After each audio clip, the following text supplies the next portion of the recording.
Hello दोस्तों, कैसे हैं आप। नीट 2026 पेपर हो चुका है ना। खुशखबरी ये है कि पेपर तो अच्छा ही आया है ना। मेहंदी तो लगा नहीं होगा इस बार लोगों को, जैसे लास्ट ईयर आया था पेपर ऐसा उस प्रकार तो है ही नहीं हमारे पास में। तो हम इसका एक बार सॉल्यूशन देखते हैं फटाफट फटाफट, ठीक है। तो ये कुछ इस तरीके से हमारा पेपर है, ठीक है। ये कटिंग कर ली हमने इस तरीके से, तो फटाफट फटाफट हम कर लेते हैं, है ना। कहाँ से शुरू करते हैं, जहाँ से भी इच्छा हो जाती है ना, चलो यहीं से शुरू कर देते हैं, ठीक है। फटाफट देखना, अभी हो जाएगा, ज्यादा टाइम नहीं लगेगा। देखो पहला क्वेश्चन हम करते हैं 6 नंबर वाला। वर्नियर कैलिपर दे रखा है जिसमें 20 VSD दे रखा है और को इंसाइड विद द 16 MSD और H division of length 1 mm दे रखी है। द लीस्ट काउंट निकाला। कितना सिंपल सा क्वेश्चन पूछा है। क्या होगा इसमें, कहां पर है, देखो 20 VSD इक्वल टू कितना 16 MSD, ठीक है। तो 1 VSD कितना हो जाएगा आपका 16 डिवाइडेड बाय 20 MSD। क्लियर है। अब क्या करेंगे, आप हम निकाल देते हैं एलसी। एलसी क्या होता है 1 MSD माइनस 1 VSD। तो 1 तो अपनी जगह है MSD और ये कितना आ जाएगा 16 डिवाइडेड बाय 20 MSD। ऊपर लेके जाएंगे 20 तो ये कितना बचेगा यहाँ पर, ऊपर बच जाएगा हमारे पास में 4/20 है ना। 4/20 मतलब 1/5, ठीक है। 1/5 कितना होता है 0.2, ठीक है। पर ये mm में हमें सेंटीमीटर में चाहिए, तो क्या हो जाएगा 0.02 सेंटीमीटर। तो आंसर कौन सा है, फर्स्ट वाला 0.02, मतलब ये रहा हमारा आंसर सही वाला, आंसर नंबर रुको एक थर्ड वाला, ठीक है। क्लियर है फर्स्ट क्वेश्चन। अगला क्वेश्चन देख लेते हैं। देखो अगला क्वेश्चन देखा, थोड़ा सा कभी दिखने में हो सकता है, आप आपके पेपर में देख सकते हैं क्वेश्चन को, है ना। क्या दे रखा था, following plot showing the variation of velocity with the time t the ball throw on a vertically upward and falling back, which of the plot following the correct। एक बॉल है उसको वर्टिकली अपवर्ड फेंका है ना। कुछ इस तरीके से बॉल होती है, ये बॉल है ना, ये यहाँ पर फेंकी गई है। तो यहाँ पर क्या है वेलोसिटी, है ना। वेलोसिटी हम मान लेते हैं, यहाँ पर क्या आ जाएगी ग्रेविटी के कारण नीचे आएगी, बट वो इसकी इनिशियल पोजीशन मतलब जहाँ टॉप लेवल पे जाएगी उसकी यहाँ पर वेलोसिटी कितनी हो जाएगी, तो जीरो हो जाएगी ना। फिर तो उसको आना ही है, मतलब इसका मतलब क्या है इनिशियली वो क्या उसको हम क्या दे रहे हैं पॉजिटिव है, देन फिर कहाँ आ रही वो नेगेटिव आ रही। देखो इनिशियली पॉजिटिव, बाद में ऊपर तो जाएगी नहीं ना, कैंसिल कहानी फर्स्ट वाले की, सेकंड वाले की गई ऊपर, मतलब ये तो यहाँ से शुरू होगी ही नहीं।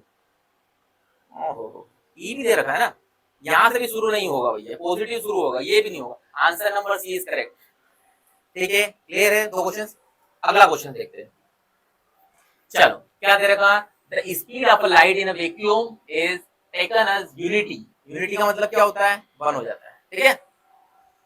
इफ लाइट टेक्स, लाइट कितना टाइम लगेगा 6 मिनट और 40 second to reach on earth in the sun, distance between the sun and the earth is unity. बस सिंपल सा बताना है। तो सिंपल सा फार्मूला क्या है स्पीड का, इस देखो speed is equal to distance upon time. आपको डिस्टेंस निकालना है, स्पीड यूनिटी मतलब 1 हो जाएगा, हमारा डी हमें निकालना है। टाइम कितना दे रखा आपके पास में 6 मिनट 40 सेकंड, तो 6 मिनट है ना, 6 में 60 का मल्टीप्लाई करो तो ये कितना हो जाएगा 3600 सिंगल प्लस 48 करेंगे तो कितना हो जाएगा ये 400। तो यहाँ पर कितना आ जाएगा 400 मल्टीप्लाई कर दो, कितना आंसर आएगा 400।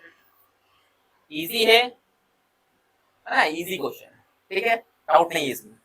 अगला क्वेश्चन, क्या बात है, डायोड वाला क्वेश्चन है ना। देखो in the current I in the circuit show in the below all the diode are ideal. Ideal दे रखा है मतलब अब तो काम हो गया खत्म हमारा, है।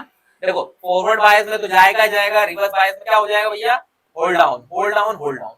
ये हमारे लिए काम की है, ये हमारे लिए काम की है, ये हमारे पास काम की नहीं बची। सिंपल सा आपको करंट निकालना, तो यहाँ देखो आर इक्विवेलेंट निकाल लेते हम, क्योंकि यहाँ पर ये वाला बचा हमारे पास में और ये वाला बचा।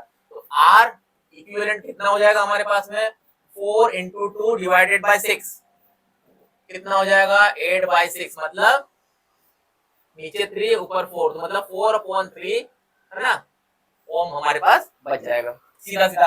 अब करंट निकालना है, आई कितना दे रखा है नीचे 10 दे रखा है, तो 10 डिवाइडेड बाय 4/3, तो इधर 3 ऊपर मल्टी जाएगा, कितना हो जाएगा ये 30 डिवाइडेड बाय 4। सिंपल था, फ्रैक्शन में कोई आंसर, सभी फ्रैक्शन में दे रखे तो काट दो, 2 इधर कितना आ जाएगा 15, तो कितना आ जाएगा भैया 15/2 एम्पियर। तो हमारा कौन सा आंसर आ गया, हमारा आंसर आ गया सेकंड। क्लियर है, करेक्ट मामला है, यहां तक आगे बढ़ जाते हैं। ठीक है, मैच द कॉलम, बहुत बढ़िया चीज, एक बार देखने में क्लियर हो जाएगी। मैच द कॉलम, देखो मैच द कॉलम क्या दे रखा, E is equal to H दे रखा है, क्या दे रखा, डिफ्रेक्शन और इंटरफेस दे रखा है, lambda is equal to H upon P, ये तो हमको सबको पता है। Lambda is equal to H upon P क्या होता है ये भैया, ये होता है हमारा डी ब्रोगली, है ना, होता ही नहीं होता है। हम बस फोकस यही करना है, यहाँ से चले तो कहाँ पे चले, यहाँ आंसर में मैच करो। देखो सी का फर्स्ट कौन सा है, देखो इसमें दे रखा सी का फर्स्ट, सी का सेकंड, सी का थर्ड, सी का सेकंड, सी का सेकंड, मतलब ये सारे क्या हो जाएंगे हमारे पास घराशाही। आंसर कौन सा बचेगा हमारे पास में, फर्स्ट वाला। ठीक है, क्लियर यहाँ तक। अगला क्वेश्चन ध्यान से देखते हैं। देखो अगला क्वेश्चन मीटर ब्रिज का दे रखा है आपके पास में, डायग्राम दे रखा है, एक्सपेरिमेंट दे रखा है, the position of the cell E and the galvanometer G interchange, आपको इंटरचेंज करना है इनको, we shall the observe in the galvanometer. Galvanometer क्या करेगा, गैल्वेनोमीटर हमेशा डिफ्लेक्शन देता है, पर हम बात करेंगे इसके अंदर गैल्वेनोमीटर की, तो ये किस प्रिंसिपल पर काम करता है, ये हमारे व्हीटस्टोन ब्रिज पर काम करता है। ठीक है ना, कुछ इस तरीके से R1 और ये R2 R3 और ये R4, ये क्या हो जाएगा R1 अपॉन R2 और R3 अपॉन R4, इन दोनों को इनको इंटरचेंज करना है। इंटरचेंज करेंगे तो क्या होगा, वैल्यू तो देगा, डिफ्लेक्शन तो देगा। देखो ओनली राइट साइड तो देगा ही नहीं, लेफ्ट साइड भी नहीं देगा, there will be the no deflection की तो कोई कहानी होती नहीं है, क्योंकि प्रोसेस तो फ्लो हो रही है। Both the right side and left side deflections and the balance point the no deflection, fourth वाला हमारा आंसर आएगा। ठीक है, फोर्थ वाला इजी। ठीक है, अगला क्वेश्चन देख लेते हैं। अगला क्या बोल रहा है, the power of a crane which lift a mass of 100 kg to a height of 20 metre in 10 second. Simple सा क्वेश्चन हो गया, जी की वैल्यू दे दी, है ना। तो कुछ इस तरीके से एक ये कोई मास है, कितना है ये 1000 kg, इसको लिफ्ट करना है ना। तो आपको क्या निकालना, पावर, तो P इज इक्वल टू कितना होता है W अपॉन T। ठीक है, W mgh है ना, m मास की, ये कितना हो जाएगा mgh अपॉन T। तो देखो मास कितना दे रखा आपके पास में 1000, जी कितना है जो दे रखा वो देखो 9.8, हाइट कितनी दे रखी है 20। ठीक है, टाइम कितना दे रखा आपके पास में 10 सेकेंड। ठीक है, तो देखो यहाँ से इसको हम सोल्व करेंगे तो 0 एक नीचे ले लेते हैं, एक 0 से एक 0 को काटो, एक 0 से इसको काटो, तो कितना बच रहा है हमारे पास में, कितना बचा है, हाँ मान लेते हैं, देखो 200 और 98, 200 और 98 मल्टीप्लाई करेंगे तो कितना आ गया, 16 और 19, तो 19 आ जाएगा, और 19 पॉइंट, और ये हमें किसमें लेना है, पावर, पावर निकालना ना, किलोवाट में आएगी वो तो 90 हमारे पास में जो आंसर आ जाएगा ये आएगा हमारे पास में, ये फोर्थ वाला 9 आ गया 19.6 किलोवाट। ठीक है, क्लियर है, सिंपल सा क्वेश्चन था, कुछ नहीं था, पावर निकालनी थी इसमें बस। अगला क्वेश्चन देखते हैं। A galvanometer has a resistance 100 ohm दे रखा है, given in the full scale deflection for a current is 1 milliampere दे रखा है आपको, और it is the convert into the ammeter range, range भी दे रखी है। तो देखो अगर इसका हम डायग्राम लास्ट में क्या दे रखा है, the shunt is required, shunt कितना रिक्वायर्ड करेगा, तो देखो ये गैल्वेनोमीटर है, ठीक है, शंट इसको ऊपर कनेक्ट कर देते हैं हम, ठीक है, ये जाएगा शंट हो जाएगा, यहाँ से करंट कितना जा रहा है हमारे पास है 1 × 10⁻³ ठीक है। अब यहाँ पर आप देखोगे तो 1 मिलीएम्पियर, अब यहाँ से कितना पास होना चाहिए, कितना दे रखा आपको 0 से 1 मिलीएम्पियर, तो ये कितना जाएगा 1 × 10⁻³ हो जाएगा। अब यहाँ से प्रोवाइड करा के इसको वापस लाना है, तो देखो ऐसी कंडीशंस में हम केवल इक्वेशन बनाते हैं, तो इक्वेशन बनाएंगे तो कितनी हो जाएगी 1 × 10⁻³ और sorry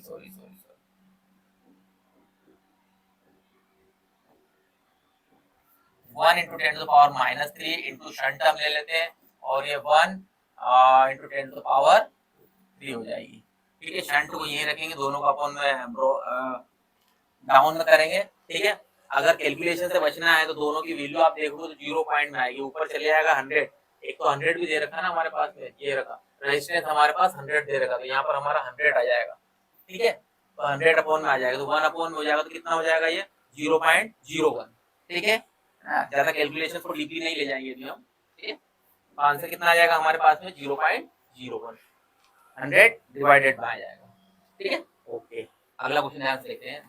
The sum of kinetic energy and potential energy of the simple pendulum bob is 0.02 joule दे रखी है। The speed of the simple pendulum bomb is equilibrium position is approximately consider the mass of the bomb।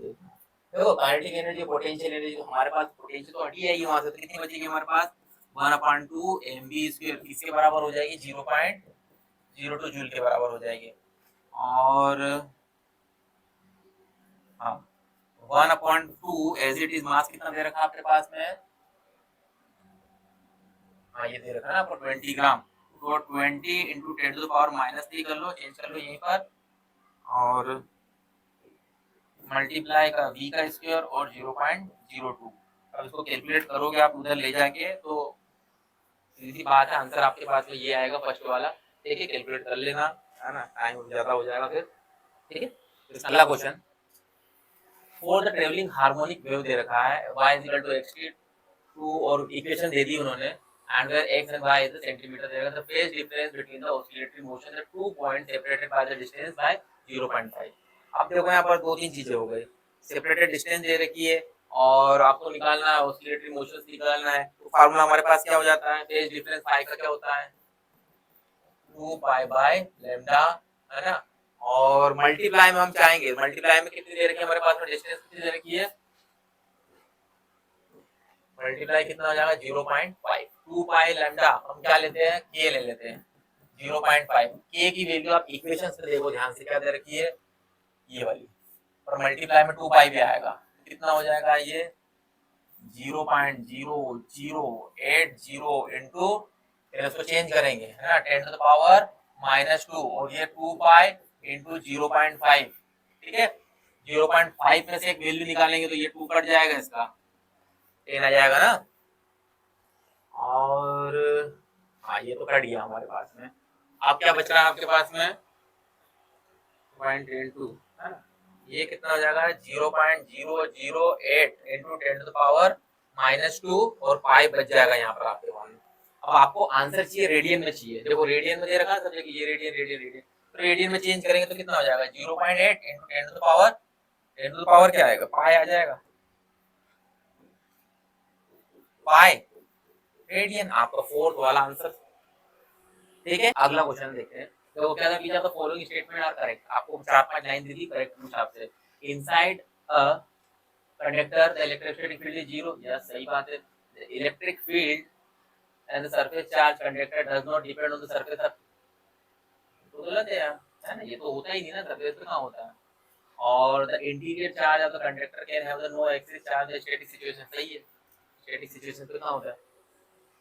और at the surface of the charge conductor the electrostatic field must be normal at the surface of any bond, सही वही बात।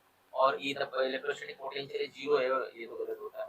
तो सबसे answer हमारा कौन सा आएगा ए सी और बी, ठीक है। क्वेश्चन देखो ध्यान से, फिर मेक द कॉलम आ गए हमारे पास में, है ना, बहुत इजी है, कोई दिक्कत नहीं। तो क्या दे रखा है यंग मॉड्यूलस, है ना, compressibility, bulk modulus, cohesion ratio दे रखा है। आप ध्यान से देखो इस क्वेश्चन के अंदर आपको कुछ समझ में आ रहा है ना। फर्स्ट में देखो आप, अगर मैं आंसर की बात करता हूँ यहाँ पर देखो, फर्स्ट में ए का फर्स्ट, फोर्थ, थर्ड और सेकंड, मतलब आप ए से ही इसको पकड़ सकते हो। यंग मॉड्यूलस से कितना होता है माइनस पी, कौन में बी माइनस डेल वी होता है, ये वाला पार्ट हमारा। तो आंसर कौन सा होगा इसका, फर्स्ट वाला ही होगा, कोई चांसेस नहीं है, इजी एकदम, टाइम बचाने के लिए था ये क्वेश्चन, ठीक है। अभी तक दो हमारे पास मेज पे कॉलम आ चुके हैं, बहुत इजी है। अगला क्वेश्चन देखो क्या दे रखा, a concave lens of ray of light, है ना, थोड़ा सा हो सकता है ना, imitating from the object parallel to the principal axis from the lens are affected. Concave lens दे, आपको कॉनकेव लेंस दे रखा और रे ऑफ लाइट को इमेज करवाना है, तो क्या होती है पता है, तो थ्योरेटिकल आ गया। इमर्ज पैरेलल तो होती नहीं है, वो क्या होती है डाइवर्ज हो जाती है। तो डाइवर्ज में हमारे पास सेकंड वाला ऑप्शन दे तो रखा, appear to diverge from the first principal focus, ये 2f तो बनेगा ही नहीं, पासिंग थ्रू द सेकंड ये भी नहीं बनेगा, क्या होती है वो डाइवर्ज हो जाती है, ठीक है।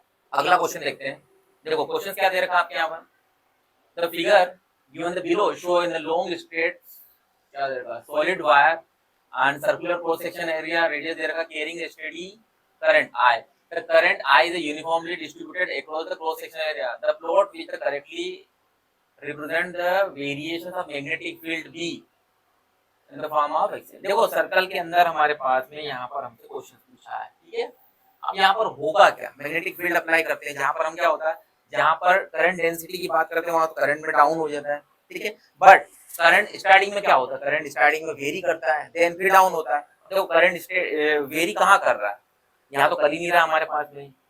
यहाँ पर जैसे स्लोप में तो करता नहीं है, यहाँ भी नहीं करता, एक में ही कर रहा है हमारे पास. मुझे इसका आंसर 100% क्या होगा हमारे पास में, ये करंट वेरी कर रहा है, फिर वो सरफेस से लेकर क्या हो जाएगा, पूरा डाउन आ जाएगा, ठीक है. तो एट का आंसर कौन सा हो जाएगा हमारा, फर्स्ट वाला.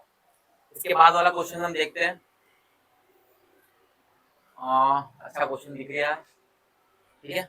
A uniform metallic wire having a resistance 4 ohm is bent to a 4 square loop A B C D. मतलब एक वायर है जिसको 4 लूप है, जिसको कनेक्ट किया है 4. तो अगर उसको हम कनेक्ट भी करेंगे तो क्या हो जाएगा, 4, एक यहाँ पर आ जाएगा, एक यहाँ पर आ जाएगा, एक यहाँ पर आ जाएगा और एक यहाँ पर आ जाएगा, सब 1 ओम के हो जाएंगे, ठीक है, क्वेश्चन के अकॉर्डिंग.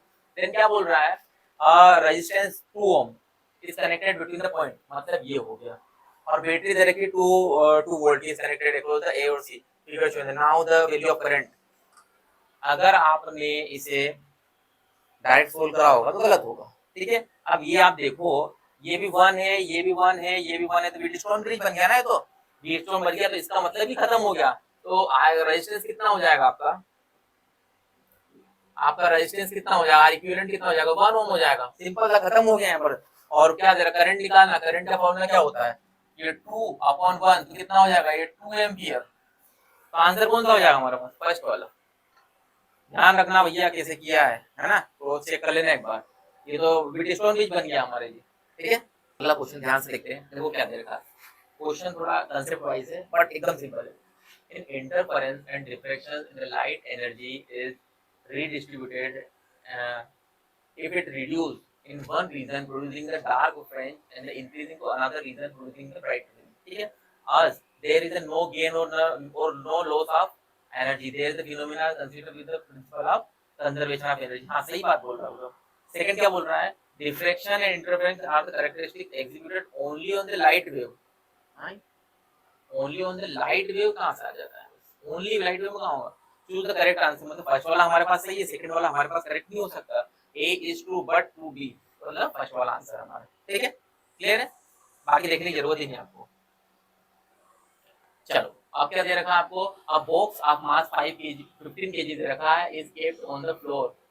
और स्टेशनरी ट्रॉली में दे रखा है, मतलब trolley the coefficient of the static friction between the box and trolley is 0.12. दे रखा, keeping in the box stationery state over whether the trolley the maximum acceleration which the trolley can be moved horizontally और g is equal to 10 दे रखा है. तो ध्यान देखो, आपके पास में acceleration ये लग गया हमारे पास में, है ना. ये हमारा फ्रैक्शनल फोर्स हो जाएगा, इधर हमारा थ्रो फोर्स लगेगा, ठीक है. तो इसमें क्या बन सकती है हमारी में, mg किसके बराबर बनता है, म्यू ma, है ना. म्यू ma बनता है, म्यू ma मतलब mg बनता है, m से m कट गया. अब देखो यहाँ पर अपन जी लगा देंगे तो गलत हो जाएगा, है ना. आपको एक्सेलरेशन निकालना है तो ma is equal to mu M G, ठीक है. m से m कट गया, आपका a इज इक्वल टू कितना बचा, म्यू और जी. म्यू की वैल्यू कितनी है आपके पास में, 0.12 into 10 हो जाएगा. तो कितना हो जाएगा एक्सेलरेशन आपका, 1.2. देखो आंसर समझिएगा, ये रहा 1.2. क्लियर है. नेक्स्ट क्वेश्चन देख लेते हैं. देखो क्या दे रखा, टू स्टेटमेंट दे रखा है. इसमें क्या पूछा है, when the forward bias voltage across the PN junction diode increasing above a certain threshold voltage, the diode current increasing significant. देखो इस तरीके से कुछ हमारा ग्राफ होता है, ठीक है. और तो क्या पूछा है, forward bias voltage across the PN junction increasing the certain. हाँ तो ये तो डायोड, ये तो इंक्रीजिंग द करंट, ये तो होता ही होता है, मतलब ये अपना सही है, ठीक है. सेकंड क्या पूछा, this current is called reverse situation current. Reverse situation current नहीं होता है. तो इसका आंसर क्या आ जाएगा हमारे पास में, statement A is correct but B is false, ठीक है. अगला क्वेश्चन देख लेते हैं. स्टेटमेंट है सिंपल सा, put the statement given A number. देखो मास नंबर दे रखा है, the volume of the nucleus is proportional to the A to power 1/3 होता है क्या? हमने तो नहीं देखा। और the volume of the nucleus is proportional to, हाँ ये होता है, ये होता ही नहीं है। और the difference in the mass of the atom and in the nucleus is called the defect. And last वाला क्या दे रखा है, the difference of the mass of the nucleus is the consist of the called the mass difference. ये तो होता है यार, और ये वाला कौन सा, सी वाला भी नहीं होता है। तो हमारे पास आंसर कौन सा आएगा? देखो ए एंड बी हमारे पास सही है, और A and B and D सही है, और ए और सी हमारे पास में क्या है, गलत। तो हमारा आंसर आएगा फर्स्ट वाला। अगला क्वेश्चन देखते हैं। A rectangular wire loop of a side 8 centimetre and 3 centimetre with a small cut is moving out of the region of the uniform magnetic field. The magnetic field 0.3 Tesla दे रखी है। Direction normal in the plane. The loop, the EMF developed across the cut. If the velocity of the loop कितनी दे रखी है, 2 centimetre पर second दे रखी है। The direction of the normal, the shorter side of the loop will be, उसकी side पे loop कितना होगा। देखो डायग्राम के हिसाब से चलते हैं। क्या दे रखा है, रेक्टेंगुलर लूप, और कितना है साइड्स, थोड़ा सा क्या है हमारे पास में, कट है ना। तो अपन कितना मान लेते हैं, ये कट है, ठीक है, कितना कट मान लेते हैं, ठीक है। और ये मैग्नेटिक फील्ड हमारे पास अंदर दे रखी है, ठीक है। और कितना दे रखा है, ये 8 सेंटीमीटर, और ये कितना दे रखा है, 3 सेंटीमीटर, ठीक है। अब मैग्नेटिक फील्ड की वैल्यू दे रखी है, और इसकी वेलोसिटी कितनी दे रखी है ना। इनकी वेलोसिटी दे रखी है हमारे पास 2 सेंटीमीटर पर सेकेंड। अभी हम क्या लगाएंगे, मैग्नेटिक फील्ड का डायरेक्ट फॉर्मूला लगा देते, क्या होता है, E is equal to BVL। BVL magnetic field कितनी दे रखी है आपके पास में, 0.3 इंटू वेलोसिटी कितनी दे रखी है आपके पास 2 सेंटीमीटर है, चेंज करेंगे तो डिवाइडेड बाय 100 कर देंगे, और ये L कितना आ जाएगा हमारे पास में 3, ये भी डिवाइडेड बाय 100 हो जाएगा। तो क्या होगा, 3 2 जा 6, 6 जा 18, मतलब 1.8 इंटू ये कितना हो जाएगा, 10 टू द पावर 2 और 2 -4, ठीक है। ये रहा फर्स्ट वाला आंसर, ठीक है। क्लियर है, इजी है, बस क्वेश्चन को, कंसेप्ट को समझना है, अदरवाइज में ज्यादा कुछ है नहीं, ठीक है। अगला क्वेश्चन देखते हैं। मैं तो कॉलम वापस आ गया। देखो इलेक्ट्रोमैग्नेटिक वेव और प्रोडक्शन दे रखा है, माइक्रोवेव दे रखा है, वीडियो, अभी जो जो हमें चीजें पता है वो देखते हैं। देखो आप गामा रे का क्या होता है ना। गामा रे में आप देखेंगे, ये वाला गामा रे में आप देखो तो आपको रेडियो एक्टिव डीके मिलेगा, मिलेगा, है ना। दूसरा इंफ्रारेड का क्या होता है, इंफ्रारेड में वाइब्रेशन ऑफ एटम और मॉलिक्यूल्स होते हैं। तो देखो सी का सेकंड और डी का थर्ड, देखो सी का सेकंड तो यहाँ मिल गया, और डी नहीं मिला, ये खत्म। सी का ये भी नहीं है, सी का सेकंड और डी का फर्स्ट गलत हो जाएगा। सी का सेकंड और डी का फर्स्ट, मतलब डी का थर्ड, तो हमारे पास आंसर आ गया फोर्थ वाला, ठीक है। इस तरीके से इसको आइडेंटिफाई करना, जो पता है उन पर टिक करो पहले, ठीक है। अगला क्वेश्चन ध्यान से देखते हैं। देखो क्या दे रखा है, a room heater is heated 400 watt और 220 वाट दे रखा है, in the supply voltage drop to 200 watt, what is the power consumption. मतलब आपको पहले 220 दे रखा है, फिर आपको 220 मतलब 200 पे पूछा है। तो रेजिस्टेंस का फार्मूला क्या होता है, R को V²/T, है ना। ये रेजिस्टेंस का निकाल लिया हमने। अब हमें क्या निकालना, हमें यहाँ पर पावर का जो रेटिंग हुआ है कितना कम हुआ, हम P डैश से यूज कर लेते हैं। P dash is equal to कितना हो जाएगा, V डैश का स्क्वायर R हो जाएगा। अब देखो कितना हो जाएगा, V डैश मतलब कितना दे रखा आपको 200 का स्क्वायर, और R ये वाली वैल्यू आ जाएगी। तो यहाँ पर कितना है 220 का स्क्वायर अपॉन में कितना आ जाएगा 400, ठीक है। इसको अप्रोक्सीमेटली आप सोल्व करोगे इजीली 300 के करीब आएगा, और 300 में हमारा एक ही आंसर फिट बैठ रहा है, सेकंड वाला, ठीक है। मल्टीप्लाई करोगे आप, कैलकुलेशन करोगे तो ये आंसर आना, ठीक है। अगला क्वेश्चन करते हैं। The peak value of alternating current 5 ampere दे रखी एंड द फ्रीक्वेंसी 60 दे रखी, how long it will the current starting from the zero it take to reach the peak. मतलब आपको पीक वैल्यू बताना बस केवल। देखो ध्यान से, इसमें अगर हम फार्मूला भी लगाते हैं तो फार्मूला क्या लगेगा, टाइम पीरियड निकालते हैं। P इज इक्वल टू कितना होता है 1/f होता है, तो 1 कितना हो जाएगा ये 60, है ना। फ्रीक्वेंसी 60 दे रखी है ना। अगर मैंने फ्रीक्वेंसी निकाली तो आपको क्या निकालना, देखो ध्यान से, आपको तो पीक पॉइंट निकालना ना, 60 निकाल ली, आपको ये 0 से स्टार्ट हो तो आपको ये वाली वैल्यू निकालना। तो ये वाली कितनी वैल्यू होती है हमारे पास में, ये 1/60 1/4 सॉरी 1/4 होती है ना। 1/4 होती है। आपको वैल्यू क्या करना, फार्मूला रखना है, फार्मूले की वैल्यू क्या हो जाएगी 1/4। तो यहाँ पर अगर फ्रीक्वेंसी की हम वैल्यू रखते हैं तो 4 इंटू कितनी हो जाएगी 60 हो जाएगी। कितना हो जाएगा 240 है ना। तो आंसर हमारा कितना आ जाएगा 240। ठीक है, अगला क्वेश्चन देखो देखते हैं।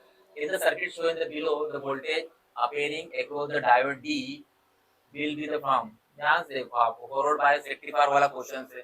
ठीक है, एक बार तो चले आएगा है ना, अब सेकंड में तो आप होगा ही नहीं, तो सिंपल सा आंसर तो कोई देखने की जरूरत ही नहीं, बिना देखे आप आंसर दे दोगे इसका। तो इसका आंसर क्या आएगा सेकंड वाला। ठीक है, वन टाइम।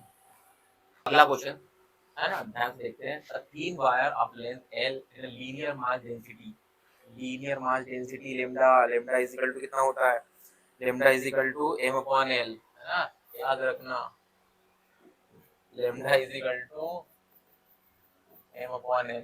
ध्यान देखो, तीन बार दे रखा है इनको bent in the circular ring xy plane in the centre show in the figure. तो अगर हम सेंटर की बात करें तो यहाँ से हम रेडियस की बात करेंगे तो ये कितना हो जाएगा, ये हो जाएगा हमारा mr²/2 है ना। तो I कितना हो जाएगा हमारे पास में, I is equal to mr² plus mr²। ठीक है, अभी कितना हो जाएगा ये 3mr² है ना बाय 2 है ना। आपको mr की वैल्यू चाहिए है ना, और r की वैल्यू के लिए हमारे पास में क्या होगा, हमारे पास में ध्यान देखो m की तो वैल्यू यहाँ से देखो क्या दे रखा है, यहाँ पर लीनियर मास डेंसिटी दे रखा है। तो ये कितना हो जाएगा capital M is equal to कितना हो जाएगा m इंटू एल हो जाएगा है ना, m तो आ जाएगा है ना, और ये r रेडियस। तो हम सर्कल की हम बात करते हैं, सर्कल में हम रेडियस रख सकते हैं, क्या रख सकते हैं हमारे पास में L is equal to 2πr है ना, L is equal to 2πr। तो r हमारा यही आ जाएगा, तो L/2π। ध्यान देखो वैल्यू पुट करना है, 3/2 mr कितना हो जाएगा, ये m और ये l, और ये कितना हो जाएगा L/2π का स्क्वायर। ठीक है, इसको ओपन करो, कट जाएगी, आधी से ज्यादा वैल्यू कट जाएगी। देखो ml तो बच जाएगा और l का हमारा क्यूब बन जाएगा ml क्यूब, और नीचे कितना बन जाएगा पाई, और 2 से 2 तो 8 हो जाएगा है ना। देखो कैसे हो जाएगा, m तो अपनी जगह है, और l कितना हो जाएगा, l का क्यूब हो जाएगा, 2 का 4 हो जाएगा, तो 4 से 8 हो जाएगा यहाँ पर, और ये पाई का स्क्वायर आ जाएगा। तो यही से हमारा, तो फर्स्ट वाला हमारा आंसर इजीली आ जाएगा। चेंज हुआ कि हाँ हो गया। ठीक है, नेक्स्ट क्वेश्चन।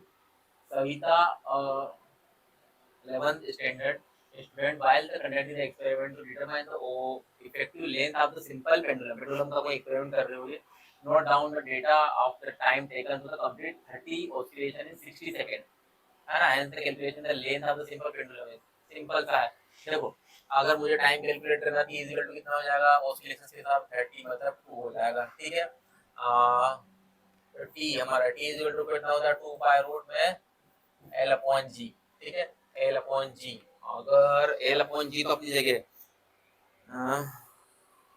है ना, L इज इक्वल टू कितना होता है GT²/2π, तो 2π भी लगाए तो 1 ही आना है ना, या तो आंसर ही तो है ना, तो 1 मीटर आंसर हमारा इजीली आ जाएगा, वैल्यू ऑफ रखोगे तो 1 मीटर ही आएगा। ठीक है, क्योंकि ये पाई से पाई ये पूरा कट जाएगा तो 1 आ जाएगा। ठीक है, अगला क्वेश्चन क्या बोल रहा है, the amount of work done is raised to the mass m from the surface of earth and the height is equal to the radius of the earth will be। Simple सा question दे दिया आपको, w निकालेंगे तो u final minus u initial निकालेंगे। ठीक है, तो आप निकालते हैं mgr²/2 है ना माइनस में। ठीक है, उसमें आप रखेंगे तो mgr हो जाएगा, कितना हो जाएगा mgr, और अपॉन में 2r है ना, 2r बचेगा, तो सब कट पीट के क्या बचेगा, सिंपल था हमारा mgr/2 बच जाएगा। यहाँ से निकालेंगे, दोनों को ऐड करेंगे तो कितना बचेगा mgr/2। एकदम इजी क्वेश्चन है, केवल थ्योरी बेसिस पे। क्वेश्चन ध्यान से देखते हैं, देखो क्या दे रखा है, a ray of monochromatic light is passing through a equipment, रुको equilateral prism दे रखा है, तो शो इन द फिगर दे रखा है, the refracted ray QR, QR is relative to BC, मतलब इस केस में क्या हो जाएगा हमारे पास में आई और ई, मतलब आई प्लस ई जो होता है वो सेम हो जाएगा, ठीक है। और इंसिडेंट कितना दे रखा है, इंसिडेंट इज 50 दे रखा है। Then the angle of deviation, तो आपको डेविएशन निकालना, तो आई प्लस ई माइनस कितना हो जाएगा आपके पास में, आई प्लस ई, तो माइनस हमारे पास में 50 कर सकते हैं, मतलब जितना भी एंगल दे रखा, मतलब ए हमारे पास दे रखा, तो आई प्लस ई मतलब आई कितना हो जाएगा हमारे पास में, ये देखो 50 दे रखा है ना, 50 प्लस 50 और ये हमारा 60 दे रखा है, तो ये कितना हो जाएगा, ये 100 माइनस 60, तो ये कितना आ जाएगा 40। आंसर देखो आपका कौन सा आ रहा है, आंसर हमारा आ रहा है फर्स्ट वाला 40 डिग्री, ठीक है। बहुत इजी क्वेश्चन था, कोई ऐसा बड़ा नहीं था। अगला क्वेश्चन क्या दे रखा है, a resistor is connected the battery आप 12 वोल्ट दे रखी, ईएमएफ दे रखा है, इंटरनल रेजिस्टेंस 2 दे रखा है, करंट इन द सर्किट, क्या सिंपल सा क्वेश्चन है, तो कोई भी कर लेगा। आपको क्या निकालना है, टर्मिनल वोल्टेज। टर्मिनल वोल्टेज का फॉर्मूला क्या होता है, V is equal to E minus I R, है ना। E कितना आपके पास में 12 दे रखा है, और I कितना आपके पास में है ना, हाँ ये 0.6 है, और रेजिस्टेंस कितना दे रखा है 2 दे रखा है, तो कितना हो जाएगा 12 माइनस 1.2, जैसे इसको माइनस करोगे तो कितना आ जाएगा भैया 10.8। छोटा सा और सिंपल सा क्वेश्चन था ये, ठीक है। नेक्स्ट क्वेश्चन देखते हैं, an electric heater supply heat to a system at a rate of 100 watt if the system is perform work at the rate of 75 joule per second, then the rate of this internal energy। तो internal energy, ये तो हमारा thermodynamics वाला question हो गया। तो Q is equal to क्या होता है, U प्लस W। अब आपको क्या दे रखा है, it has to supply the secondary, the system perform the internal energy, मतलब इसको आप एक बार डिफरेंशिएट कर देते हैं, तो क्या हो जाएगा ये dq upon dt, du upon dt और dw अपॉन dt। आपसे क्या पूछा है यहाँ पर, इंटरनल एनर्जी पूछा है, तो du पूछा है आपसे, तो du अपॉन dt, ये कितना हो जाएगा dq upon dt minus dw upon dt। कितना dq कितना दे रखा आपको 100, और ये कितना दे रखा 75, कितना बचा 25, तो आंसर कितना हो जाएगा आपके पास में, आपके पास में हो जाएगा 25। ठीक है, क्लियर। अगला क्वेश्चन ध्यान देखते हैं, the magnitude and direction of the acceleration produced by a body of mass 5 kg when two mutually perpendicular forces 8 Newton and 6 Newton act on a head. ठीक है, म्यूचुअली परपेंडिकुलर दे रखा, तो हम डायग्राम बनाने की कोशिश करते हैं। म्यूचुअली परपेंडिकुलर में किस तरीके का डायग्राम आएगा हमारे पास में, मान लेते हैं इस तरीके का डायग्राम, ठीक है। म्यूचुअली परपेंडिकुलर में आप देखो नीचे कि हमारे पास में दो चीजें दे रखी है, 8 दे रखा है और 6 दे रखा है। 8 और 6 यहाँ पर हम ले लेते हैं 8, यहाँ पर हम ले लेते हैं 6, इन दोनों का रिजल्टेंट कितना आता है भैया, है ना, इतना तो सबको पता होगा। यहाँ कितना आ जाएगा हमारे पास में 10, है ना, रूट निकाल के आप निकालोगे तो 10 आ जाएगा, मतलब ये अल्फा की हमारे पास वैल्यू आ गई। तो सीधी सी बात है, 10 अल्फा इज इक्वल टू कितना हो जाएगा, ये 6/8। ठीक है, तो ये कितना हो जाएगा हमारे पास में 3 और ये 4, मतलब 3/4 आ गया। तो ध्यान से देखो 3/4 कहाँ दिख रहा है हमको, एक यहाँ पर दिख रहा है और एक यहाँ पर दिख रहा है, ठीक है, कोई दिक्कत नहीं। अभी हम एक्सेलरेशन निकाल लेते हैं। तो टोटल मास कितना दे रखा, 5 kg दे रखा है, ठीक है, मास 5 kg दे रखा, और रिजल्टेंट कितना है 10, तो 10 इज इक्वल टू 5 इंटू ए कितना हो जाएगा 10 डिवाइडेड बाय 5, मतलब ये 2, एक्सेलरेशन 2 आ गया। आंसर देखो कौन सा आएगा भैया 3/4, है ना। यहाँ पर भी देखो 3/4 दे रखा है और यहाँ पर भी 3/4 दे रखा है, तो 3/4 किसके आएगा, 6 थोड़ी आएगा, क्या 8 से आएगा। ठीक है, क्लियर है। अगला क्वेश्चन देखो क्या दे रखा है ना, कैपेसिटर वाला क्वेश्चन दे रखा है। 5 कैपेसिटर दे रखे हैं, C1 C2 C3 C4 and 10 microfarad दे रखा है, और C5 2.5 माइक्रोफैराड दे रखा है, are connected showing along the battery 50 volt equivalent capacitor in the charge on the capacitor respectively. तो ध्यान देखो इसमें हम एक चीज निकाल सकते हैं कि 1 2 3 4 चारों को जोड़ेंगे तो कितना हो जाएगा 10, है ना। तो 2.5 देखो इधर 2.5 डिवाइडेड बाय हम 10 कर लेते, कितना आ जाएगा ये 10/4 आ जाएगा, है ना। अगर इसको हम निकालें, ये हमारा 10/4 आ जाएगा। तो एक रेजिस्टेंस हमारे पास, एक सॉरी कैपेसिटर हमारे पास में 10/4 का यहाँ बच जाएगा, और एक हमारे पास, इसको भी सोल्व करेंगे तो हम 10/4 ही होगा, ठीक है। और ये हमारी जो बैटरी ये कनेक्टेड हो जाएगी, कितनी तरह की है, 50, है ना। तो 10/4 10/4, और आपको निकालना क्या है यहाँ पर, 50 से मल्टीप्लाई करना है, ठीक है। तो करंट कितना हो जाएगा, करंट क्या सॉरी इक्विवेलेंट चार्ज कैपेसिटर कितना हो जाएगा ये 10/4। तो आप एक काम करो, 50 इंटू, हाँ क्या कर सकते हैं, मतलब बैटरी दे रखी ना आपको, तो 50 इंटू 10/4 डायरेक्ट कर लो ना, कितना आ जाएगा, यहाँ पर 5 आ जाएगा, यहाँ 2 आ जाएगा, यहाँ पर 25 आ जाएगा। ये हमारे पास में कितना है 125, तो 125 वाला कौन सा है हमारे पास में, देखो ध्यान से, 5 तो आ गया हमारे पास में, 5,